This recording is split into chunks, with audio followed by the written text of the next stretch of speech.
In a world where hearts grow cold and mercy seems forgotten, one man's encounter with a mysterious silver thread will unravel the walls he's built, and reveal the extraordinary power of compassion to heal, connect, and transform lives forever. The hills of Galilee wore a golden robe of light as dawn stretched her fingers across the land. Olive trees swayed in the soft breeze, their silver-green leaves whispering secrets to one another. Birds trilled their morning hymns, a harmony that seemed to echo the perfection of creation. Yet, for all its beauty, the disciples of Jesus could not shake a heaviness in their hearts. They walked silently, their sandals crunching on the rocky path leading to the hillside where their teacher often spoke. Each carried the weight of unspoken thoughts. The world they had left behind seemed no better than the one they walked through now, filled with the hungry, the broken, and the desperate. Peter, his broad shoulders slumped under the burden of these worries, finally broke the silence. "Master," he began, his voice low, as if afraid to disturb the peace of the morning, "we see so much sorrow around us. The beggars, the widows, the orphans, they suffer endlessly. How can we truly help them? It feels as though the world is drowning in pain, and we have only a cup to bail it out." Jesus paused, turning his face toward the rising sun. The light played across his features, softening the lines of concern etched on his brow. His eyes, clear as the waters of the Sea of Galilee, seemed to see not just the world before him but the hearts of those who followed him. "Sit," he said, his voice gentle but firm, a command wrapped in love. "There is a lesson in this morning if you are willing to hear it." The disciples obeyed, forming a circle around him on the dewy grass. The warmth of the sun began to chase away the chill of the night, and the world seemed to hold its breath as Jesus spoke. "Let me tell you a story," he began, his voice carrying the rhythm of waves lapping against the shore. "A story about a man who forgot what it meant to be part of the great tapestry God weaves through every life. Far to the west, in the bustling port city of Joppa, there lived a man named Darius. The city was a place of endless motion, sailors unloading crates of fragrant spices, merchants haggling over bolts of silk, and street performers juggling to amuse restless children. In the midst of this vibrant chaos, Darius' home stood as a fortress of solitude. Built of heavy stone, the house loomed over the marketplace, its iron gates closed to all but the most privileged visitors. Within its walls, treasures lay stacked and catalogued, silks from Damascus, spices from Arabia, and gold coins glinting like miniature suns. To the outside world, Darius appeared invincible. He was a man who had mastered the art of prosperity, who wanted for nothing. But within those walls, Darius walked alone. His wealth, once a source of pride, had become a prison. The laughter of children, the warmth of a friend's embrace, the simple joy of sharing a meal, these were foreign to him now. He had not always been this way. In his youth, Darius had been a man of open hands and an open heart. He had shared what little he had with anyone in need, trusting that kindness would return to him tenfold. But life had been unkind. Friends he had trusted betrayed him. Partners he had invested in cheated him. Even his family had turned away when he faced hard times, leaving him to rebuild his fortune alone. Bitter and disillusioned, Darius built walls, not just of stone but of his heart. He convinced himself that generosity was a fool's game, that mercy was a weakness. Now he hoarded not only his gold but also his affections, letting no one come close enough to hurt him again. One evening, as he sat at his polished desk, tallying the day's profits by the flickering light of an oil lamp, a knock echoed through the silence. It was an unfamiliar sound, rare and unwelcome. Darius frowned, setting down his quill. Rising, he moved to the door, his steps deliberate. When he opened it, he found a young woman standing there. Her hair was matted, her clothes worn and patched. In her arms, she cradled a baby whose cheeks were sunken from hunger. "Please," she begged, her voice trembling with desperation, "my child is starving. We have no home, no food. I ask only for a morsel of bread." Darius' gaze swept over her, his expression unreadable. He saw the dirt on her face, the trembling of her hands, the hollow eyes of the infant. He felt a flicker of something, pity perhaps, but he snuffed it out as quickly as it came. "And what will you give in return?" he asked, his tone cold and measured. The woman's lips quivered, but she held his gaze. "I have nothing, my lord," she said softly, "except my gratitude and my prayers." Darius snorted. "Gratitude does not fill my coffers," he said, stepping back. "Nor do prayers pay my debts." Without another word, he shut the door, the sound of the latch falling into place echoing like a final judgment. He returned to his desk, but the columns of numbers blurred before his eyes. The knock, the woman's voice, and the image of her baby haunted him. He tried to dismiss it, telling himself that the world was full of beggars and he could not save them all. But as the night wore on, sleep eluded him. And when it finally came, it brought with it a dream he would never forget. Darius sat in his dimly lit room, his head resting heavily on his hands. The night outside was restless. The wind whistled through the cracks in his stone walls, and the distant cries of the marketplace's stray dogs reached his ears. Yet, the world's chaos was nothing compared to the turmoil in his mind. When he finally succumbed to sleep, it was not the peaceful rest of a satisfied man. He found himself standing in a barren wasteland, the ground cracked and dry under his feet. The sky above was an ominous gray, swirling with clouds that seemed alive, watching him with unseen eyes. He walked aimlessly, his footsteps echoing in the silence. Then faintly he heard whispers, low, mocking, and growing louder with every step. "Darius, Darius." The voices were everywhere, surrounding him. He turned, searching for their source, but saw only shadows. They stretched and twisted, their dark forms laughing and jeering.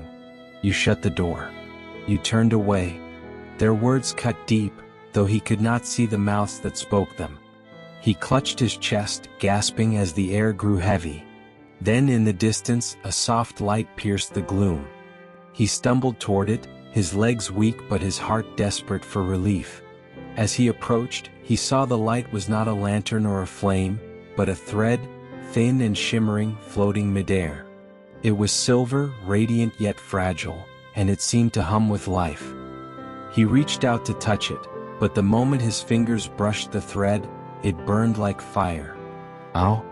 He recoiled, cradling his hand. The whispering stopped, and a new voice filled the air, deep, calm, and unyielding. "This is the thread of mercy," it said, reverberating through the wasteland like 1,000 bells ringing in unison. Darius looked around, searching for the source of the voice, but saw only the thread. "Why does it burn?" he asked, his voice shaking. "Because you have forgotten its touch," the voice replied. "You have let it fray strand by strand. But it is not too late. Weave it anew." Before he could ask how, the thread vanished, and he was left standing alone in the darkness. When Darius awoke, his chest was heaving, his skin damp with sweat. The dream lingered vividly in his mind, more real than any he had ever experienced. He sat on the edge of his bed, staring at his trembling hands. "What does it mean?" he murmured to himself, but no answer came. Days turned into weeks, and Darius tried to push the dream from his mind, burying himself in his work. The silver thread, the mocking whispers, the burning touch, they were just figments of an overburdened mind, he told himself. Yet, deep down, he could not shake the feeling that the dream had been more than a creation of his subconscious. One evening, as rain lashed against the shutters of his home, there came another knock at his door. This time he hesitated before answering. The memory of the last knock was still fresh, and the guilt of slamming the door haunted him more than he cared to admit. When he opened the door, he was met not by the young woman but by a boy, no older than 8. His clothes were soaked through, clinging to his small frame, and his lips were tinged blue from the cold. "Sir," the boy said, his voice trembling, "my sister is ill. She needs shelter. Please help us." Darius froze. The boy's eyes, wide and pleading, reminded him of the baby in the young woman's arms. For a moment, he stood in the doorway, torn between his instinct to turn the child away and a strange, unfamiliar urge to help. "Stay here," he said at last, his voice gruff. He stepped back into the house, leaving the boy shivering on the threshold. In the kitchen, he grabbed a loaf of bread and an old woolen blanket. When he returned, he thrust them into the boy's arms. "Take this," he said, avoiding the child's gaze. "It's all I can give." The boy looked up at him, his face lighting with a mixture of relief and gratitude. "Thank you, sir," he said, clutching the bread and blanket tightly. "I will never forget this." Before Darius could respond, the boy turned and disappeared into the rain. As the door closed, Darius stood in the quiet of his home, staring at the empty space where the boy had stood. Something in him stirred, a warmth he had not felt in years. The next morning, Darius found himself at the marketplace earlier than usual. The air was fresh from the night's rain, and the usual buzz of commerce had yet to reach its peak. As he unloaded his wares, he recounted the previous night's encounter to his old friend and fellow merchant, Cassius.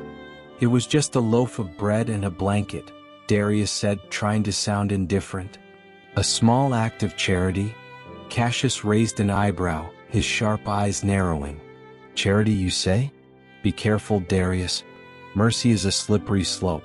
Give too much, and they will come to take everything." Darius frowned. "It was one boy, Cassius. He was freezing, starving. And if one boy becomes 10, 100, what will you do then? You'll find your house empty, your coffers bare." Cassius clapped a heavy hand on Darius' shoulder. "We are merchants, not saints. Remember that." Darius nodded, but Cassius' words sat uneasily in his heart. The boy's gratitude had touched something in him, something Cassius' pragmatic advice could not extinguish. The marketplace was in full swing.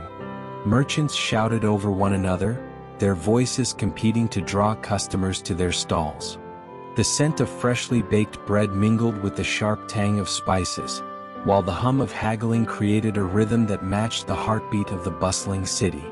Darius stood behind his stall, his gaze distant as he polished a small brass lantern. The boy's face from the stormy night lingered in his mind, and Cassius' words about the dangers of mercy echoed alongside it. He felt caught in a tug-of-war between his growing compassion and the self-protective walls he had spent years building. "Fine wares you have," came a voice pulling Darius from his thoughts. He looked up to see an elderly man, his clothes plain and travel-worn. The man's face was weathered, lined with years of sun and wind, but his eyes held a sharp intelligence and a spark of warmth. He reached out, running his fingers over a beautifully woven rug. "Yes," Darius replied, forcing his merchant's persona to the forefront. "The finest from Damascus. A worthy investment for a discerning buyer." The old man chuckled. "Indeed, but I have little use for such luxuries. It is not goods I seek today, but perhaps a story." "A story?" Darius frowned, unsure what the man meant. The old man leaned on his walking stick, looking past the stall and into Darius' eyes. "You seem troubled, my friend. Heavy is the heart that wrestles with mercy and fear." Darius stiffened. "I don't know what you mean." The man smiled knowingly. "Oh, but you do. I've seen it before, a soul awakening to something greater but unsure of how to follow through." He paused, tapping his stick lightly on the ground. "May I share a tale with you?" Darius hesitated. Something about the man was disarming, as if he carried wisdom beyond his years.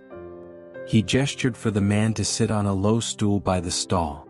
"Go ahead," he said, his tone cautious but curious. The old man settled himself and began. "Long ago, there was a weaver who created the most beautiful tapestries in the land. Each thread he used was spun from silver, glimmering like moonlight. His work was sought by kings and queens, but the weaver was humble. He believed his gift was not for profit but for connection. He wove each tapestry with a purpose, to bring people together, to remind them of the ties that bound them to one another." Darius listened, his attention captured despite himself. "One day," the man continued, a powerful nobleman came to the weaver and demanded a tapestry for his hall. The nobleman was cruel, a man who took but never gave. The weaver hesitated, knowing the nobleman did not understand the meaning of the silver threads. But he agreed, for he believed even the hardest hearts could change. "And did they?" Darius asked, leaning forward slightly. The old man smiled. The nobleman took the tapestry and displayed it proudly, but he did not see its true beauty. Over time, however, the tapestry began to fray, not because of poor craftsmanship but because the nobleman's actions weakened its threads. It was only when he began to show kindness that the tapestry grew strong again, its silver threads shining brighter than ever. The man's eyes sparkled as he looked at Darius. "You see, each act of mercy strengthens the thread that connects us all. And when we strengthen that thread, we are part of something far greater than ourselves." Darius felt a lump in his throat. "But what if the thread breaks?" he asked softly. "It can always be rewoven," the old man said simply. "It is never too late." Before Darius could respond, the man rose. "Thank you for listening," he said with a slight bow. "May your days be filled with silver threads." And with that, he disappeared into the crowd, leaving Darius to ponder his words. The next day, Darius sat behind his stall, his heart and mind heavy with the stranger's tale. He had never considered that his actions, or lack thereof, might fray the invisible connections that tied him to others. The thought both frightened and intrigued him. As he mulled over the story, a woman approached his stall. She wore a tattered shawl, her face lined with worry. In her hands she held a small clay jar. "Sir," she said hesitantly, "I know I have little to offer, but I need grain to feed my children. I can trade this oil. It's all I have." Darius stared at her, his instincts telling him to refuse. He did not trade in oil, and her jar was worth far less than the grain she needed. But something stopped him. The memory of the boy, the words of the old man, and the image of the silver thread. "How many children?" he asked. "3," she replied, her voice breaking. "They've gone without food for 2 days." Darius looked into her eyes and saw the same desperation he had seen in the young woman and the boy. He reached for a small sack of grain and handed it to her. She gasped, clutching it to her chest. I cannot repay you." "You already have," Darius said, surprising even himself. "Take care of your children." The woman left, tears streaming down her face, and Darius felt something shift within him. It was as if a small tear in his own heart had begun to mend. Over the following weeks, Darius found himself changing in ways he could not fully understand. He began to notice the people around him, the elderly man struggling to carry a bundle of firewood, the child selling flowers to earn a few coins, the weary traveler seeking shelter from the sun. Each time he chose to help, he felt the warmth of the silver thread growing stronger. One night, as he sat by the fire, he had another dream. This time he saw the silver thread not as a single strand but as part of an intricate tapestry.